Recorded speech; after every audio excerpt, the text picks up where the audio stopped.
दिखा दिया था, ठीक है, और जिसमें हमने देखा था कि LMTD is coming out to be same for both of the heat exchanger, either it is the either it is counter flow heat exchanger or parallel flow heat exchanger. The equation is same, but the value is not same. The value that you will get is not same because the theta equation तो दोनों की वही आई थी, ये वाली equation आई थी theta 2 minus theta 1 upon ln theta 2 upon theta 1. Equation is same for both of the heat exchanger, but if you will see this theta 2 and theta 1, this is different for both of the heat exchanger. अगर इसके लिए बात करें तो theta 1 की value है हमारे parallel flow heat exchanger के लिए THI minus TCI, this is theta 1, and theta 2 is TH0 minus TC0, this is theta 2 for parallel flow heat exchanger. And for counter flow heat exchanger if you will see the theta 1 is THI minus TC0, okay, and the theta 2 is TH0 minus TCI. This is the value of the theta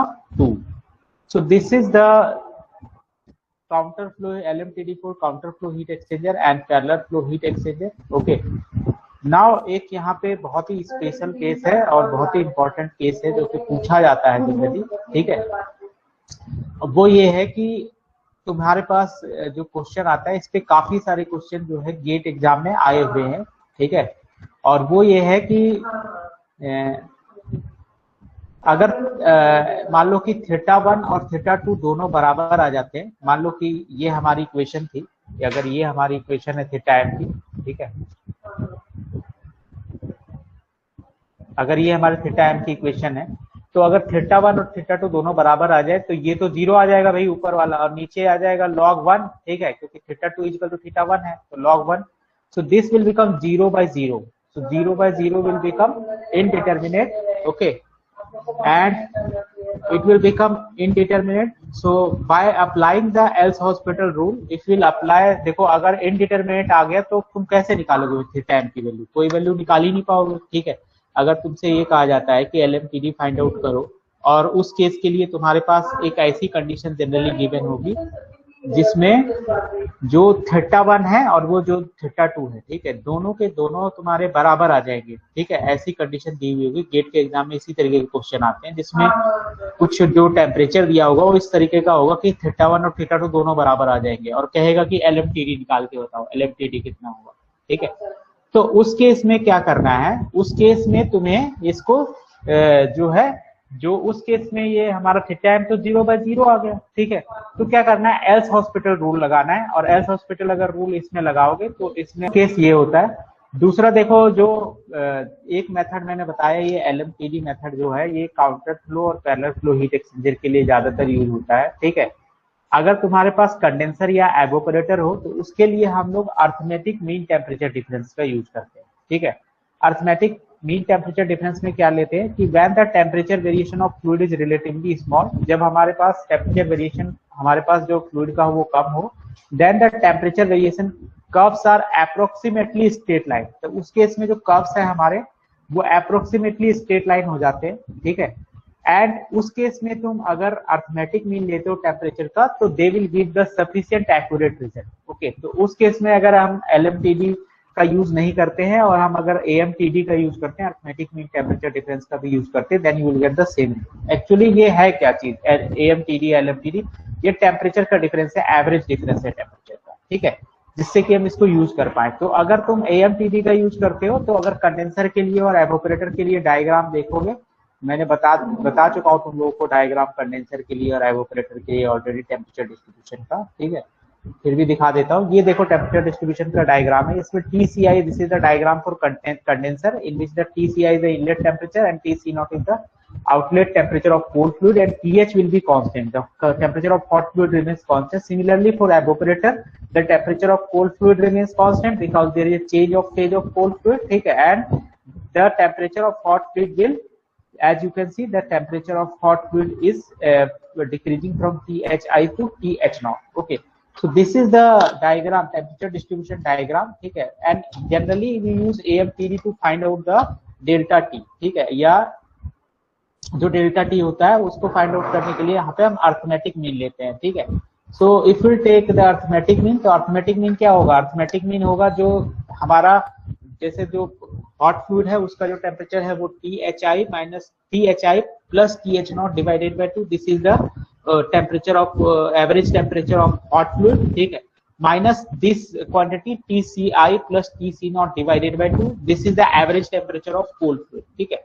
ये इन्हीं दोनों का difference जो है delta T में हमने क्या क्या क्या ले लिया कि एवरेज ले लिया, डेल्टा टी हॉट फ्लूइड का एवरेज ले लिया, ठीक है, माइनस क्या कर दिया डेल्टा टी कोल्ड फ्लूइड का एवरेज निकाल दिया, दोनों का एवरेज का माइनस कर दिया, तो ये हमारे पास आ जाएगा। इसको सॉल्व करोगे, ठीक है, और थोड़ा सा इसको रीअरेंज कर देंगे तो it will become AMTD will become θ1 plus θ2 divided by 2 for the condensation and evaporation. So basically this AMTD will be used in the condensation and evaporation, ठीक है। कंडेंसेशन और एवोपरेशन में ये जो AMTD है वो हमारा यूज होता है, ठीक है। तो ये जो है हमारे पास AMTD की वैल्यू हो गई एज यू कैन सी, ठीक है। So this is the AMTD, ठीक है। AMTD देखो कैसे निकाला है ये पता होना चाहिए तुम लोगों को। इस डायग्राम से एवरेज टेम्परेचर ले लिया है, कुछ नहीं किया इसमें, एवरेज टेम्परेचर ले लिया, ठीक है।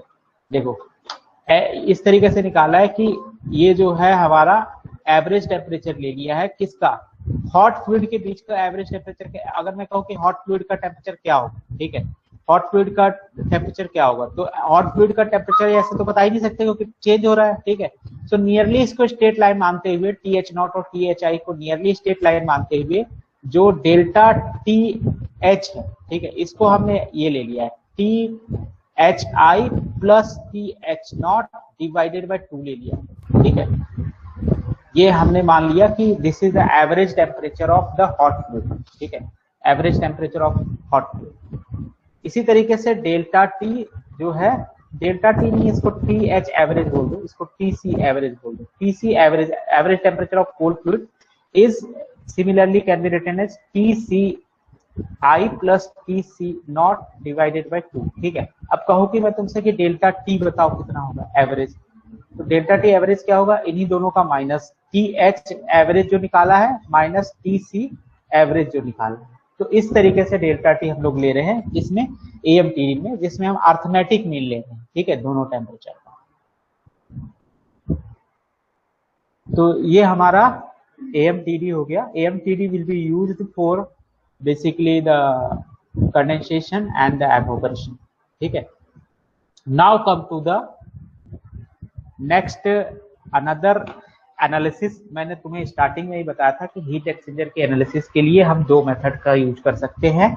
एक तो हम LMTD मेथड का यूज कर सकते हैं, ठीक है, उससे तुम निकाल सकते हो जो भी डिजायर्ड क्वांटिटी पूछी जाती है तुमसे, ठीक है, ओवरऑल हीट ट्रांसफर कोएफिशिएंट पूछा जाता है या नेट हीट ट्रांसफर पूछा जाता है, ठीक है, तो कुछ भी पूछा जाता है तो तुम LMTD का यूज कर सकते हो, ठीक है। लेकिन कई बार LMTD का जो तुम यूज करते हो उसमें तुम्हें टेम्परेचर का पता होना बहुत जरूरी है, क्योंकि θ1 और θ2 नोन होना चाहिए, तभी तुम उसका जो LMTD है वो निकाल पाओगे। और LMTD में अगर θ1 और θ2 नोन नहीं है, मतलब जो फ्लूइड के इनलेट का टेम्परेचर और आउटलेट का टेम्परेचर अगर कोई भी एक अननोन है तो तुम फिर LMTD नहीं निकाल पाओगे। And in that case you can not use the LMTD for estimating or analyzing the performance of heat exchanger. Okay, so the concept of LMTD for estimating or analyzing the performance of heat exchanger unit is quite useful only when the inlet and the outlet temperature of fluid are either known or can be determined easily from the relevant data, ठीक है।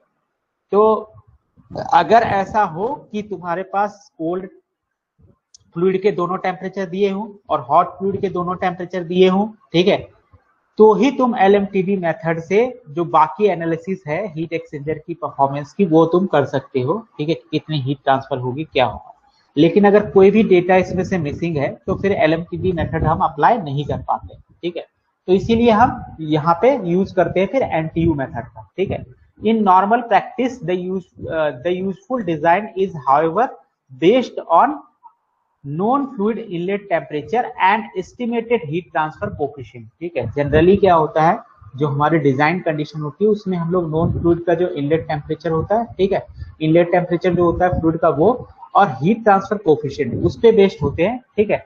और कुछ parameter generally हमारे पास unknown रहते हैं जो हमारे normal practice होती है उसमें, the unknown parameter may be the outlet condition, हो सकता है कि तुम्हें आउटलेट कंडीशन ना दे तुम्हें फ्लूइड की, ठीक है, एंड हीट ट्रांसफर ना दे, और ना ही ये दे कि सरफेस एरिया क्या होगा। So surface area required for specified heat transfer, so you have to find out these all quantity, ठीक है, and for this, for when either quantity, one of the quantity is missing, like if you don't have the outlet temperature of the fluid, ठीक है, in that case you have to use this method, NTU method, okay। so NTU method में हम लोग use कैसे करते हैं, an analysis estimate of heat exchanger can be made more conveniently by NTU approach, which is based on capacity ratio, effectiveness and number of transfer unit. ये जो NTU लिख रहे हैं इसका मतलब यही है, number of transfer units, okay. So जो एनटीयू अप्रोच है, in this NTU approach the capacity ratio you will require the effectiveness, and by if you the capacity ratio you have calculated, the effectiveness you have calculated, then you can easily go through the NTU approach to find out the unknown or for the analysis of the heat exchanger, okay। तो सबसे पहले अब हमें ये पता करना पड़ेगा कि ये कैपेसिटी रेशियो क्या है, ये इफेक्टिवनेस क्या है, तब हम फिर एनटीयू मेथड पे आएंगे, कि उसके बाद हम देखेंगे एनटीयू मेथड से कैसे एनालिसिस करते हैं, ठीक है। तो कैपेसिटी रेशियो का सबसे पहले पता होना चाहिए, कैपेसिटी रेशियो क्या होती है। तो कैपेसिटी रेशियो क्या होती है, the product of mass and specific heat of a fluid in a heat exchanger is termed as capacity rate। m into c जो है उसको हम कैपेसिटी रेट बोलते हैं, ठीक है। this indicates the capacity of fluid to store the energy at a given rate, ठीक है। एक्चुअली m into c क्या दिखाता है, ये दिखाता है कि जो तुम्हारा फ्लूइड है वो कितनी एनर्जी जो है, कैपेसिटी क्या है उसकी एनर्जी स्टोर करने की, ठीक है, वो हमारा दिखाता है m into c, ठीक है। लेकिन कैपेसिटी रेशियो क्या है, कैपेसिटी रेशियो है the ratio of minimum to maximum capacity rate is defined as the capacity ratio, ठीक है। So this capacity ratio is nothing but this C is nothing but C minimum, ठीक है, जो सी minimum होगा वो ऊपर आएगा, डिवाइडेड बाय सी मैक्सिमम, ठीक है। अब जो भी मिनिमम होगा, जैसे अगर हॉट फ्लूइड का, अगर मैं हॉट फ्लूइड का देखो दो हो सकते हैं, एक हो सकता है MHCH, ठीक है, ये भी तुम्हारा C है, ठीक है, और एक हो सकता है MCCC, ठीक है, ये भी तुम्हारा C है, ठीक है, इसको CH बोलते हैं, इसको CC बोलते हैं।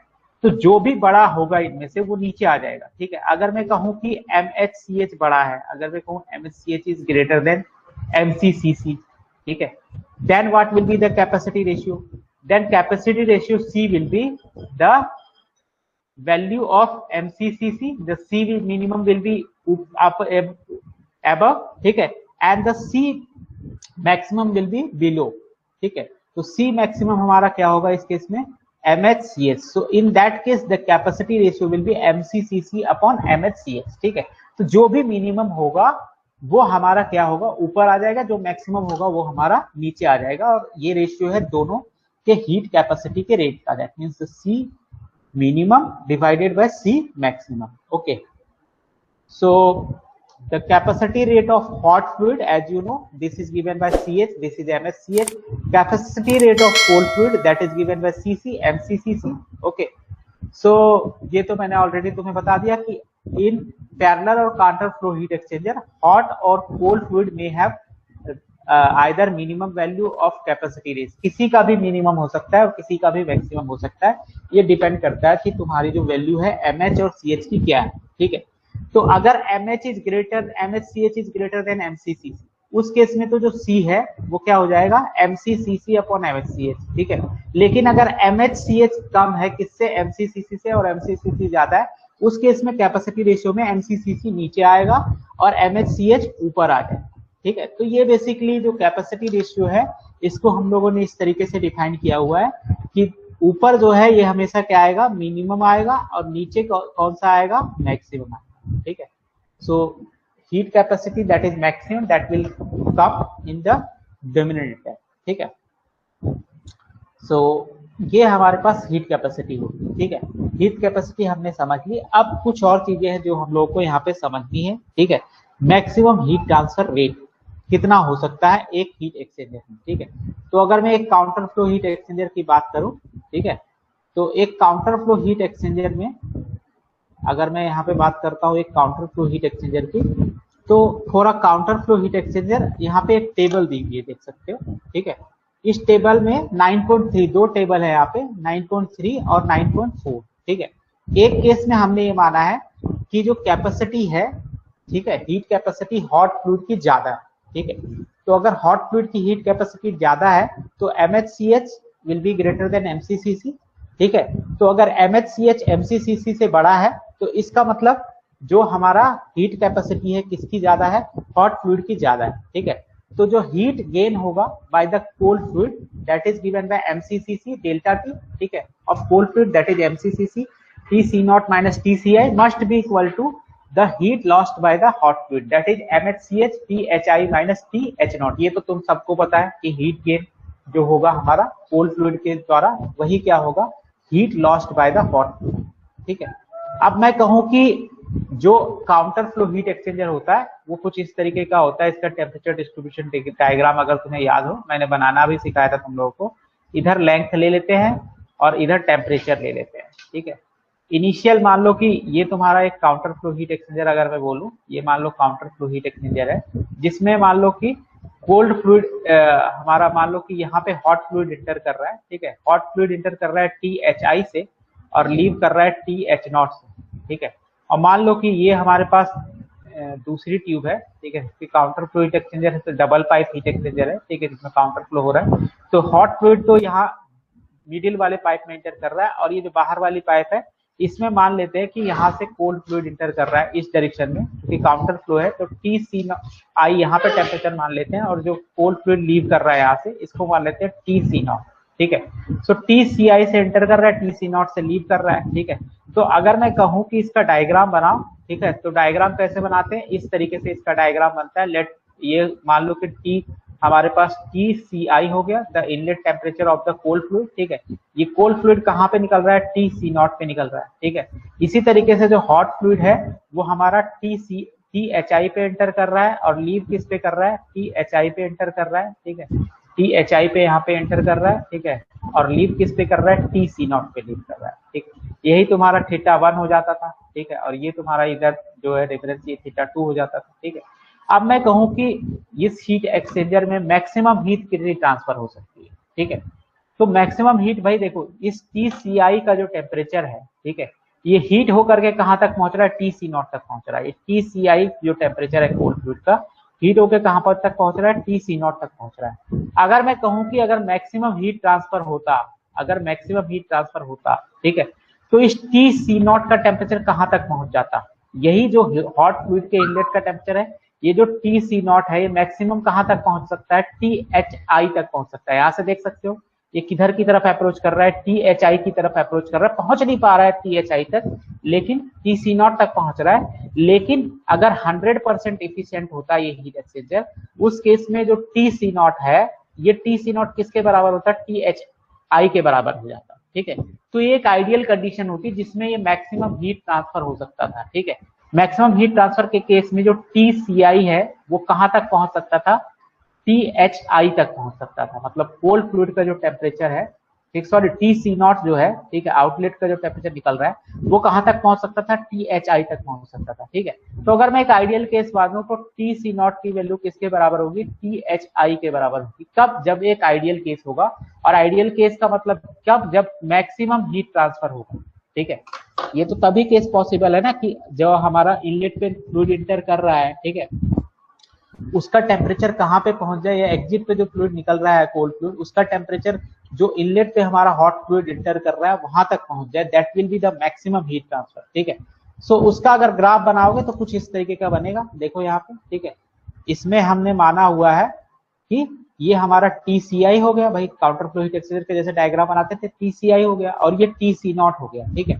तो we are assuming that the TC0 reaches up to THI, ठीक है, फॉर द आइडियल केस, ठीक है, और TH0 तो यहीं पे रहेगा। तो अगर मैं कहूँ मैक्सिमम हीट ट्रांसफर कितना होगा तो उसकी वैल्यू लिख लोगे, Q मैक्सिमम कितना होगा, Q मैक्सिमम होगा MCCC और मैक्सिमम टेम्परेचर डिफरेंस। जो मैक्सिमम टेम्परेचर डिफरेंस यहाँ पे अवेलेबल है, अगर देख सकते हो, अगर मैक्सिमम टेम्परेचर डिफरेंस की बात करें तो TCI सबसे लोवेस्ट टेम्परेचर और सबसे हाईएस्ट टेम्परेचर THI है, ठीक है। So this is the THI minus TCI, this is the maximum heat transfer that can occur in this heat exchanger, ठीक है, for the ideal case when we are assuming the outlet temperature of cold fluid is equal to the inlet temperature of the hot fluid, okay।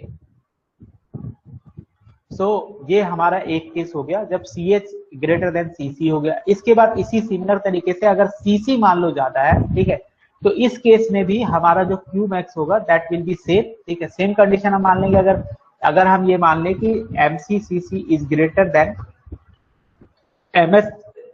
MHCH, if MCCC is greater then MHCH, ठीक है, तो उस case में क्या होगा कि जो hot fluid outlet पे निकलेगा, ठीक है, जो अगर मैं कहूं कि हीट कैपेसिटी जो है कोल्ड फ्लूइड की अगर ज्यादा है, तो उस केस में हम ये मान लेंगे कि आउटलेट पे जो फ्लूइड निकल रहा है, ठीक है, उसका मिनिमम टेम्परेचर कहां तक जा सकता है। तो आउटलेट पे जो हॉट फ्लूइड निकल रहा है उसका जो मिनिमम टेम्परेचर पहुंच सकता है वो जो इनलेट पे हमारा कोल्ड फ्लूइड इंटर कर रहा होगा उसके बराबर पहुंच सकता है, ठीक है। तो अगर मैं ये कंडीशन मानूं कि TH0 is reaching up to TCI, ठीक है, आउटलेट पे जो हमारा फ्लूइड निकल रहा है that is basically temperature is coming out up to TCI, मतलब इनलेट पे जो टेम्परेचर कोल्ड, सॉरी यहाँ पे ये एरो इधर होगा, ठीक है, ये TCI जो हमारा यहाँ से इंटर कर रहा है कोल्ड फ्लूइड, ठीक है, ये मिनिमम टेम्परेचर है इस पूरे डायग्राम में, ठीक है, और THI हमारा हॉट फ्लूइड है। हॉट फ्लूइड का अगर मैक्सिमम टेम्परेचर एक्सचेंज हो जाए तो इस हॉट फ्लूइड का जो आउटलेट का टेम्परेचर होगा वो TCI के बराबर पहुंच सकता है। तो इस केस में भी जो Q मैक्सिमम होगा that will be MHCH THI minus TCI, ठीक है। इसमें यहाँ पे Q मैक्सिमम में ये ध्यान रखना है कि यहाँ पे MHCH आएगा और यहाँ पे MCCC आएगा, ठीक है। कब का केस है ये, जब MHCH ग्रेटर देन MCCC, और ये कब का केस है जब MHCH लेस देन MCCC, ठीक है। So this will be basically the maximum heat transfer rate in both of the cases, ठीक है। तो ये तो हीट कैपेसिटी की बात हो गई, ठीक है, और Q मैक्सिमम मैंने बता दिया कैसे निकालते हैं Q मैक्सिमम, ठीक है। तो Q मैक्सिमम का तुम्हें पता होना चाहिए Q मैक्सिमम हम लोग कैसे निकालेंगे, ठीक है। Q मैक्सिमम सीधा सीधा डिपेंड करेगा MCCC पे और जो हमारा नेट टेम्परेचर डिफरेंस है उस पर, ठीक है। Now come to the effectiveness of the heat exchanger, ठीक है। So what is the effectiveness of the heat exchanger? The effectiveness of the heat exchanger is defined as the ratio of energy actually transferred to maximum possible theoretical energy transfer। ये कह रहा है कि जो heat exchanger की effectiveness है वो किसका रेशियो, कि मैक्सिमम जितनी हीट एक्चुअल जितनी हीट ट्रांसफर कर सकता है divided by the maximum heat जो वो हीट एक्सचेंजर ट्रांसफर कर सकता है, ठीक है। So the epsilon is given bye Q actual upon Q max, as you can say. So this is the ratio of actual heat transfer to the maximum possible heat transfer, okay। Actual heat transfer कितना हो, actual heat transfer को तुम खुद से निकाल सकते हो, जो भी heat loss by the cold fluid होगा या heat gain by the heat gain by the cold fluid होगा, या जो भी heat loss by the hot fluid होगा, that is given by MCCC TC0 minus TCI। This is the heat that is gained by the cold fluid and that is the heat that is lost by the hot fluid, ठीक है, MHCH THI minus TC0। तो Q actual तो ये होगा, ठीक है। Maximum possible heat transfer कितना होगा, अब मैक्सिमम पॉसिबल हीट ट्रांसफर के लिए दो केस हैं जैसा यहाँ पे देख सकते हो, या जब MHCH हमारा किससे बड़ा हो, MCCC से बड़ा हो, या फिर MHCH MCCC से छोटा हो, दो केस हैं, ठीक है। जो भी केस होगा उसके अकॉर्डिंग हीट एक्सचेंजर की जो इफेक्टिवनेस है वो डिपेंड करेगी, ठीक है। The maximum possible heat transfer rate is achieved if the fluid undergo temperature change equal to the maximum temperature difference available, ठीक है। अगर मैक्सिमम टेम्परेचर डिफरेंस जो अवेलेबल है, ठीक है, उसके अकॉर्डिंग हम निकालेंगे तो जो एक्सप्रेशन आता है हमारा for the maximum heat transfer, ठीक है, that comes out to be जो Q मैक्स की हमेशा वैल्यू आएगी, ठीक है। Q मैक्स की जो वैल्यू आती है that is C minimum into delta T maximum, यहाँ पे C minimum upon delta T into delta T maximum, ठीक है, ये आती है। तो it will be C minimum, ठीक है, और डेल्टा T मैक्सिमम कितना होगा, जो हॉट फ्लूइड का इनलेट का टेम्परेचर है माइनस जो कोल्ड फ्लूइड का हमारा इनलेट का टेम्परेचर है, यही मैक्सिमम टेम्परेचर का डिफरेंस होगा, ठीक है। तो जो हीट एक्सचेंजर होंगे इस हीट एक्सचेंजर में ठीक है। अगर वैल्यू डाल देते हो तो ये हमारा Q एक्चुअल हो गया। Q एक्चुअल क्या था, MHCH THI माइनस TH0 हो गया, डिवाइडेड बाय कर दिया हमने Q मैक्सिमम। Q मैक्सिमम था C minimum THI minus TCI, ठीक है। तो इसको अगर निकालोगे तो ये आ जाएगा, ये CH TH0 divided by C minimum THI minus TCI, ठीक है। सिमिलरली MCCC के टर्म्स में भी निकाल सकते हैं, ठीक है। ऊपर अगर MCCC डालोगे तो MCCC डालोगे तो ये CC हो जाएगा TC0 माइनस T। तो ये दोनों इक्वेशन एक ही है या दोनों इक्वेशन सेम ही, दोनों इक्वेशन से जो इफेक्टिवनेस आएगी वो सेम ही आएगी, ठीक है। एक्चुअली ये सीधा सीधा डिपेंड कर रहा है सी मिनिमम पे, ठीक है, कि सी मिनिमम क्या है। अब अगर मान लो एक केस हो सकता है जब CH is greater then CC, तो CH जब ग्रेटर देन CC होगा तो C मिनिमम की जगह पे क्या आ जाएगा, CC आ जाएगा। उस केस में जो इफेक्टिवनेस आ जाएगी, ठीक है। अब यहाँ पे देखो, अगर CH हमारा ग्रेटर देन CC है, ठीक है, तो C मिनिमम किसके बराबर हो जाएगा, CC के बराबर हो जाएगा, क्योंकि CH C मैक्सिमम हो जाएगा, ठीक है। उस केस में जो ये वैल्यू आएगी यहाँ पे क्या डाल देंगे, यहाँ पे CC डाल देंगे, ठीक है। तो यहाँ पे CC डाल दोगे C मिनिमम को, तो ये CC कैंसल आउट हो जाएगा and you will get this as TC0 minus TCI divided by THI minus TCI, okay। दूसरा केस हो सकता है जब CH हमारा क्या हो, लेस देन CC हो, मतलब CC बड़ा हो। तो अगर CC हमारा बड़ा है, ठीक है, और CH मिनिमम है, तो उस केस में ये वाली इक्वेशन यूज कर लो। ये वाली इक्वेशन यूज करेंगे तो टेम्परेचर डिफरेंस के टर्म में इफेक्टिवनेस आ जाएगी, ठीक है। So effectiveness will come out to be THI minus TH0 THI minus TCI। तो बेसिकली ये दोनों इक्वेशन हम लोग इसलिए यूज कर रहे हैं क्योंकि हम हीट जो इफेक्टिवनेस है उसको बस टेम्परेचर डिफरेंस के टर्म्स में लिखना चाह रहे हैं। तो पहले कंडीशन में ये इक्वेशन यूज कर ली तो ये आ गया, ठीक है। दूसरे कंडीशन में ये वाली इक्वेशन यूज कर ली तो ये आ गया हमारा इफेक्टिव, ठीक है। तो ये हमारा इफेक्टिवनेस है, ठीक है। द सबस्क्रिप्ट एप्सिलॉन है that designate the fluid which has minimum heat capacity, ठीक है। तो जिसकी मिनिमम हीट कैपेसिटी होगी उसके अकॉर्डिंग हम लोग जो सी मिनिमम है उसकी वैल्यू को लेंगे, ठीक है। तो इफेक्टिवनेस समझ में आ गया क्या है। इफेक्टिवनेस को का ये फॉर्मूला तुम लोग को याद रखना है, ठीक है। Q maximum sorry Q actual upon Q maximum. Effectiveness समझ में आ गया।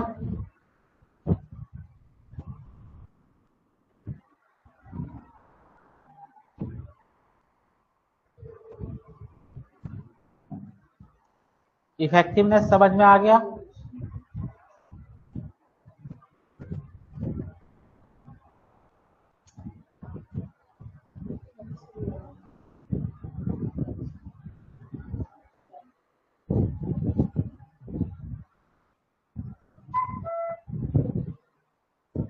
No one is responding.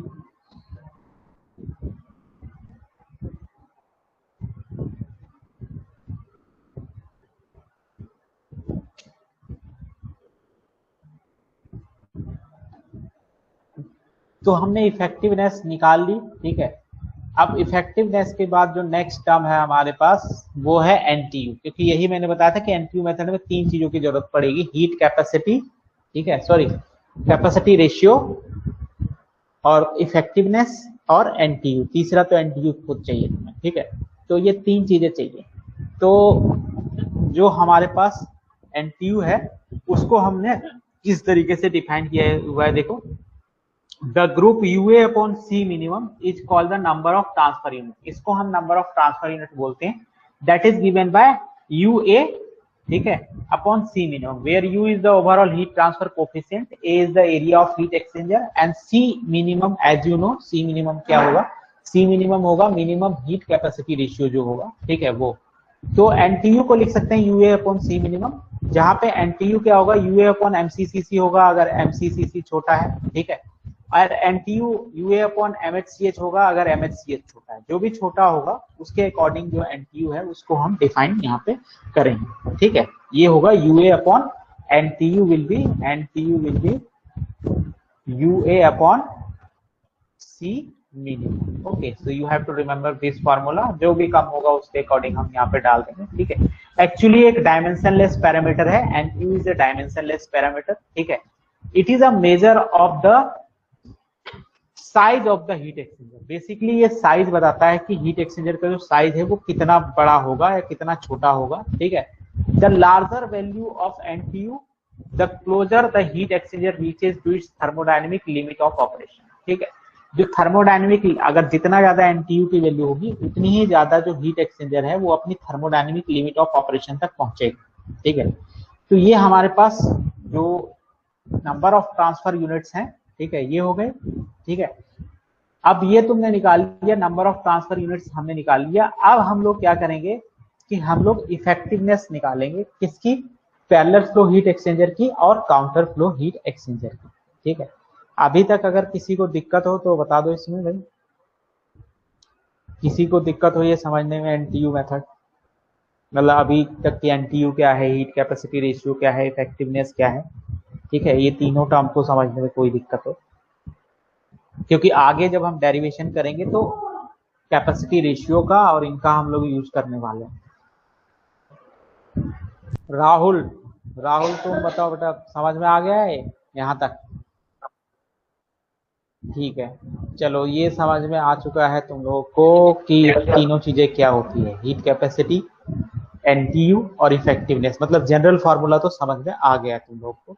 तो अब हम लोग इफेक्टिवनेस का डेरिवेशन करेंगे। अब इफेक्टिवनेस दोनों के लिए अलग अलग होगा भाई, काउंटर फ्लो हीट एक्सचेंजर की अलग इफेक्टिवनेस आएगी और पैरेलल फ्लो हीट एक्सचेंजर की अलग इफेक्टिवनेस आएगी। इफेक्टिवनेस ज्यादा किसकी होती है, मतलब कौन सा हीट एक्सचेंजर बेटर होता है, तो आगे दिखाऊंगा मैं तुम लोगों को कैलकुलेट करके कि जो काउंटर फ्लो हीट एक्सचेंजर होते हैं they have the better effectiveness, okay. So that's why they are generally prefer, तो जनरली हम लोग काउंटर फ्लो प्रेफर करते हैं instead of parallel flow, because the heat exchange is better in case of the counter flow heat exchanger, okay. So let us derive the effectiveness of the parallel flow heat exchanger in terms of NTU, ठीक है। NTU के terms में हम लोग जो effectiveness है parallel flow heat exchanger की वो हम डिराइव करने वाले हैं, ठीक है। तो इसके लिए क्या करना है, सबसे पहले तुम्हें इसका जो डायग्राम है वही बनाना है, जैसे हमने अर्लियर जो डायग्राम यूज किया था, ठीक है। ये हमारा पैरेलल फ्लो हीट एक्सचेंजर का डायग्राम अगर तुम्हें याद हो, ये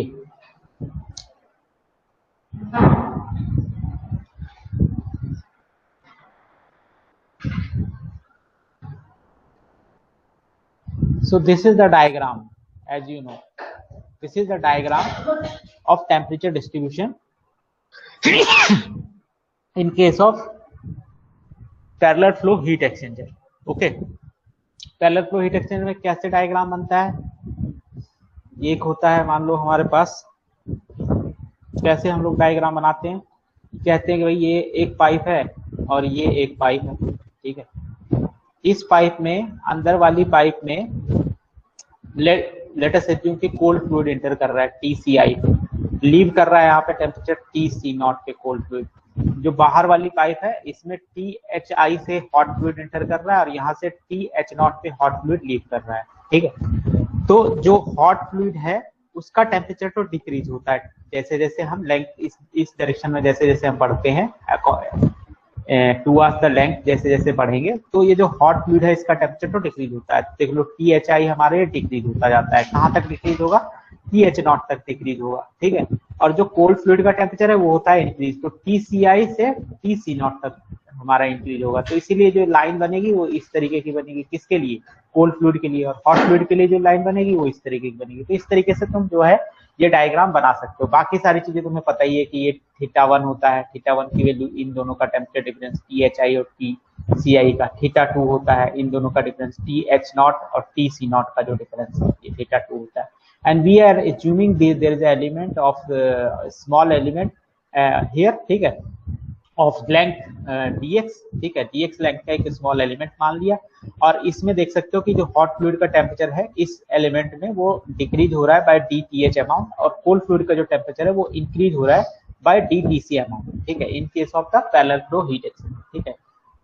We have taken this element at distance x from the inlet of the heat exchanger, inlet of the heat exchanger से x डिस्टेंस पे लिया हुआ है, ठीक है। तो इसी डायग्राम का यूज करते हुए हम लोगों को जो है डिराइव करना है effectiveness of the parallel flow heat exchanger. तो डायग्राम देख चुके हो तुम लोग, कंडीशन तुम लोगों को पता है कि कौन सा हमने एलिमेंट लिया हुआ है, ठीक है। So consider the heat transfer across an element of length dx at a distance x from the entrance side of heat exchanger as shown in the figure I have already discussed, ठीक है। तो ये तुम सबको पता है कि dq की वैल्यू क्या होती है, कई बार इस इक्वेशन को हम लोग लिख चुके हैं, ठीक है। dq equal to u into a into delta T होता है। यहाँ पे 4 स्मॉल एलिमेंट लिख रहे हैं dq, तो dq equal to u into da, da is the small area of the element, ठीक है। And th minus tc, th is the temperature of in the element, temperature of hot fluid in the element, and Tc is the temperature of cold fluid in the element. So this is given by U dA into theta. Okay, so this is the dq, the small exchange of temperature. Okay, so this is the heat flow through the elementary length, ठीक है। जो elementary length हमने dx elementary length मानी है, उसके through जो ये है वो heat flow को दिखा रहा है, ठीक है। वेयर थीटा क्या है, th माइनस tc थीटा है, ये सबको तुम लोगों को पता है, ठीक है। dq को हम क्या लिख सकते हैं, तो dq को मैंने बताया था कि जो हॉट फ्लूइड का टेम्परेचर है, अगर इस डायरेक्शन में हम जा रहे हैं तो हॉट फ्लूइड का जो टेम्परेचर है वो कुछ ऐसा आ रहा है, हॉट फ्लूइड का जो टेम्परेचर है वो डिक्रीज हो रहा है, और कोल्ड फ्लूइड का जो टेम्परेचर है वो कुछ ऐसा आ रहा है, जो कोल्ड फ्लूइड का टेम्परेचर है वो इंक्रीज हो रहा है। तो अगर इस डायरेक्शन में हम बात करें तो ये तो डिक्रीज हो रहा है, तो इसलिए माइनस साइन आएगा, और ये इंक्रीज हो रहा है तो यहाँ प्लस साइन आएगा, ठीक है। तो इसलिए dq को क्या लिख सकते हो, mhch dth माइनस साइन के साथ, क्योंकि इसका टेम्परेचर डिक्रीज हो रहा है, ठीक है। और इसको क्या लिख सकते हो, कोल्ड फ्लूइड के जो हीट ट्रांसफर है उसको क्या लिख सकते हो, mccc इंटू dtc, ठीक है। अभी तक वैसे ही चल रहा है जैसे हमने अभी आगे LMTD में यूज किया था, LMTD निकालने के लिए, ठीक है। तो dq इक्वल टू क्या लिख सकते हो, ये लिख सकते हो, इसको cc लिख दिया भाई, हीट कैपेसिटी लिख दी, इसको ch लिख दिया, ठीक है, mhch, ठीक है। तो ये एक इक्वेशन हो गई, ठीक है। तो ये हमारी पहली इक्वेशन हो गई। अब अगर हम इसमें से dth निकालना चाहें तो जैसे पहले निकाला था वैसे निकाल सकते हैं, ये हो जाएगा minus of dq by ch, और dtc निकालना चाहे तो ये हो जाएगा dq बाय cc, इस इक्वेशन से लिखा है, ठीक है। फिर dth माइनस dtc करेंगे तो ये इक्वेशन आ जाएगी, dth माइनस dtc ही हमारा क्या है, d थीटा है, दिस इज dq, ठीक है, 1/ch plus 1/cc, okay. So just put down the value of dq from the equation, ठीक है। जैसे अभी ऊपर करते आए हैं वही बिल्कुल यहाँ तक तो सेम इक्वेशन थी, उसमें अगर देखोगे तो जो LMTD डिराइव किया था तो यहाँ तक बिल्कुल सेम ही थी, ठीक है। यहाँ तक हमारे पास सेम ही आया था, उसके बाद हमने इसको इंटीग्रेट कर दिया था θ1 से θ2 तक, और 0 to a माइनस ua, और ये वैल्यू आ गई, ठीक है। इंटीग्रेट करोगे ये इक्वेशन आ जाएगी, ये तो हमारी LMTD में भी आई थी सेम टू सेम, अगर याद हो तुम लोगों को तो LMTD में भी सेम इक्वेशन है, ठीक है। अब इसमें क्या किया, इसने θ1 और θ2 की वैल्यू डाल दी है, ठीक है। ये हमारा कौन सा हीट एक्सचेंजर है, parallel flow heat exchanger. Parallel flow heat exchanger के लिए θ1 की वैल्यू क्या है, यहाँ से देख सकते हो, पैरेलल फ्लो हीट एक्सचेंजर के लिए जो θ1 की वैल्यू है वो क्या है, देख लो। θ1 की वैल्यू क्या है, THI माइनस TCI है, और θ2 की वैल्यू क्या है, TH0 माइनस TC0 है। तो ये वैल्यू यहाँ पे डाल दी है, ये जो वैल्यू है ये हमने पुट कर दी यहाँ पे θ2 की और θ1 की, ठीक है। θ1 और θ2 की वैल्यू पुट कर दी। अब by the definition of the heat exchanger, ठीक है, effectiveness, we know that the effectiveness is given by this equation, अभी बताई थी ये इक्वेशन तुम लोगों को, ठीक है। हीट एक्सचेंजर की जो इफेक्टिवनेस है वो उसको हम इस तरीके से भी लिख सकते हैं, ठीक है, CH और CC के टर्म्स में, ठीक है।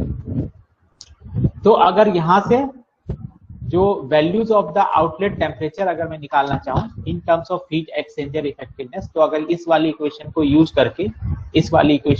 करके अगर मैं TH0 निकालना चाहूँ तो TH0 की वैल्यू को मैं क्या लिखूंगा, TH0 की वैल्यू हो जाएगी THI माइनस, सॉल्व करोगे तो यही आएगी, C minimum upon C THI minus TCI into epsilon, ठीक है। एप्सिलॉन के टर्म में लिख दिया, इसमें से TH0 अगर निकाल लें इसको सॉल्व करके तो ये वैल्यू आ जाएगी, ठीक है, यहाँ से। सिमिलरली अगर दूसरी वाली जो इक्वेशन है, ये जो मिनिमम कैपेसिटी वाली इक्वेशन है, अगर इसके अकॉर्डिंग अगर मैं यहाँ से कोल्ड फ्लूइड के आउटलेट का टेम्परेचर निकालना चाहूँ तो इसी तरीके से कोल्ड फ्लूइड के आउटलेट का टेम्परेचर भी मैं लिख सकता हूँ, वो आएगा हमारा TCI plus C minimum upon CC THI minus TCI into epsilon, ठीक है। एप्सिलॉन के टर्म्स में लिख दिया हमने हॉट टेम्परेचर को और कोल्ड टेम्परेचर, ठीक है। तो हॉट टेम्परेचर और कोल्ड टेम्परेचर को हमने एप्सिलॉन के उसमें जो है लिख दिया, ठीक है। अब क्या करो, अब इन दोनों का डिफरेंस निकाल लो, टी एच नॉट माइनस, अगर मैं ये कहूं कि T H not minus T C not निकालो, तो ये वैल्यू जो इसकी आई है यहाँ पे डाल दो। ये वैल्यू कितनी आई थी, टी एच वन माइनस ये C minimum upon C T H I minus T C I into epsilon, ठीक है, प्लस सॉरी माइनस, यहाँ पे माइनस टी सी नॉट करना है तो माइनस, ठीक है, माइनस दिस एंटायर क्वांटिटी जो हमारे पास इसकी वैल्यू आई थी,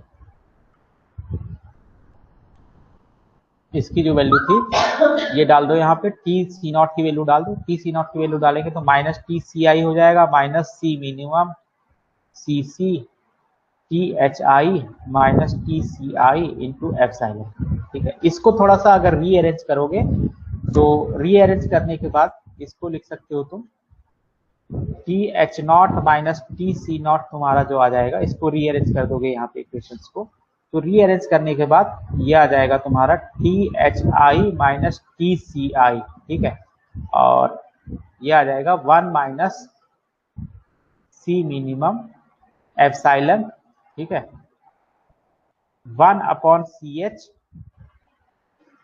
प्लस 1 अपॉन सी सी, ठीक है। इस तरीके से मतलब ये आ जाएगा, ये यहाँ पे लिखा हुआ है, ठीक है, ये आ जाएगा। इसको थोड़ा सा बस सॉल्व करना है टी सी नॉट में, तो ये इक्वेशन आ जाएगी T H not minus T C not will be equal to T H I minus T C I, so you will get this equation, ठीक है। तो ये जो इक्वेशन आई T H not minus T C not थी, ये जो तुमने ऊपर ड्राइव किया था ये वाला 9.33, ये जो इक्वेशन है इसमें वैल्यू इसकी डाल दो, ठीक है।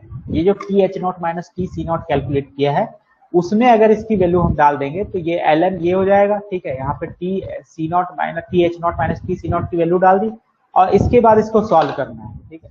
तो इसको अगर सॉल्व करोगे इसके बाद इसका जो डेरिवेशन है थोड़ा सा लेंथी है, ठीक है। तो इसको अगर सॉल्व करोगे तो सॉल्व करने के बाद अगर मैं यहाँ पे इफेक्टिवनेस निकालूंगा, ठीक है, ओवरऑल सॉल्व करने के बाद अगर इफेक्टिवनेस निकालोगे तो इफेक्टिवनेस की वैल्यू ये आ जाएगी 1 upon expression U A 1 upon C H plus 1 upon C C C minimum, और ये कुछ वैल्यू आ जाएगी। So this will be the effectiveness of the parallel flow heat exchanger, okay. तो पैरेलल फ्लो हीट एक्सचेंजर की जो effectiveness है वो ये आ जाएगी in terms of C H and C C.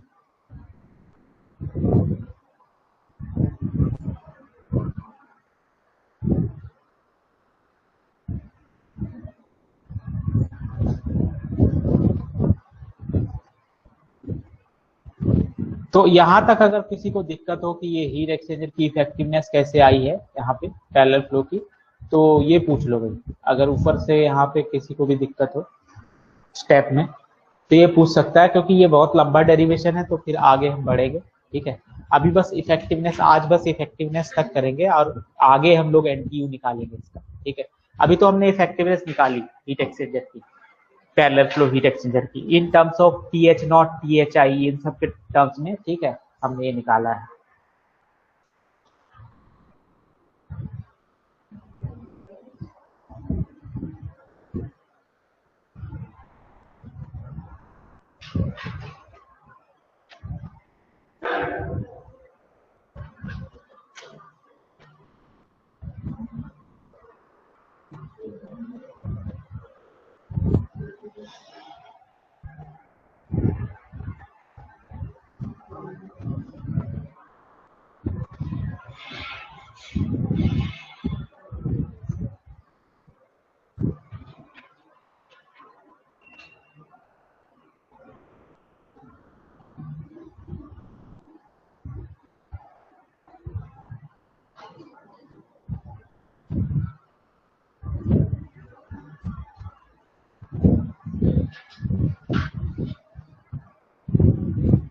तो अभी तक कोई दिक्कत हो तो बता दो।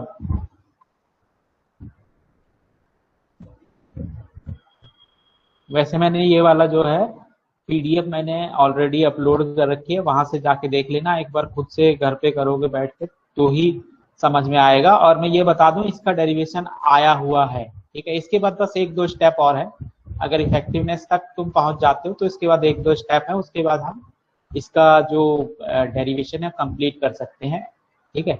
एनटीयू निकाल सकते हैं, इसका एनटीयू के टर्म्स में जो इफेक्टिवनेस है उसको निकाल सकते हैं। बस इसमें हमें एनटीयू की वैल्यू पुट करनी है, तो एनटीयू के टर्म्स में आ जाएगा जो इफेक्टिवनेस। थोड़ा सा लेंथी है, ठीक है। ओके, तो किसी को भी कोई दिक्कत नहीं है तो आज का लेक्चर बेटा यहीं ओवर करते हैं। कल बताता हूँ मैं इसका तुम्हें जो फाइनल इक्वेशन है, ठीक है, इन terms of NTU, effectiveness in terms of NTU, कल हम लोग निकालेंगे।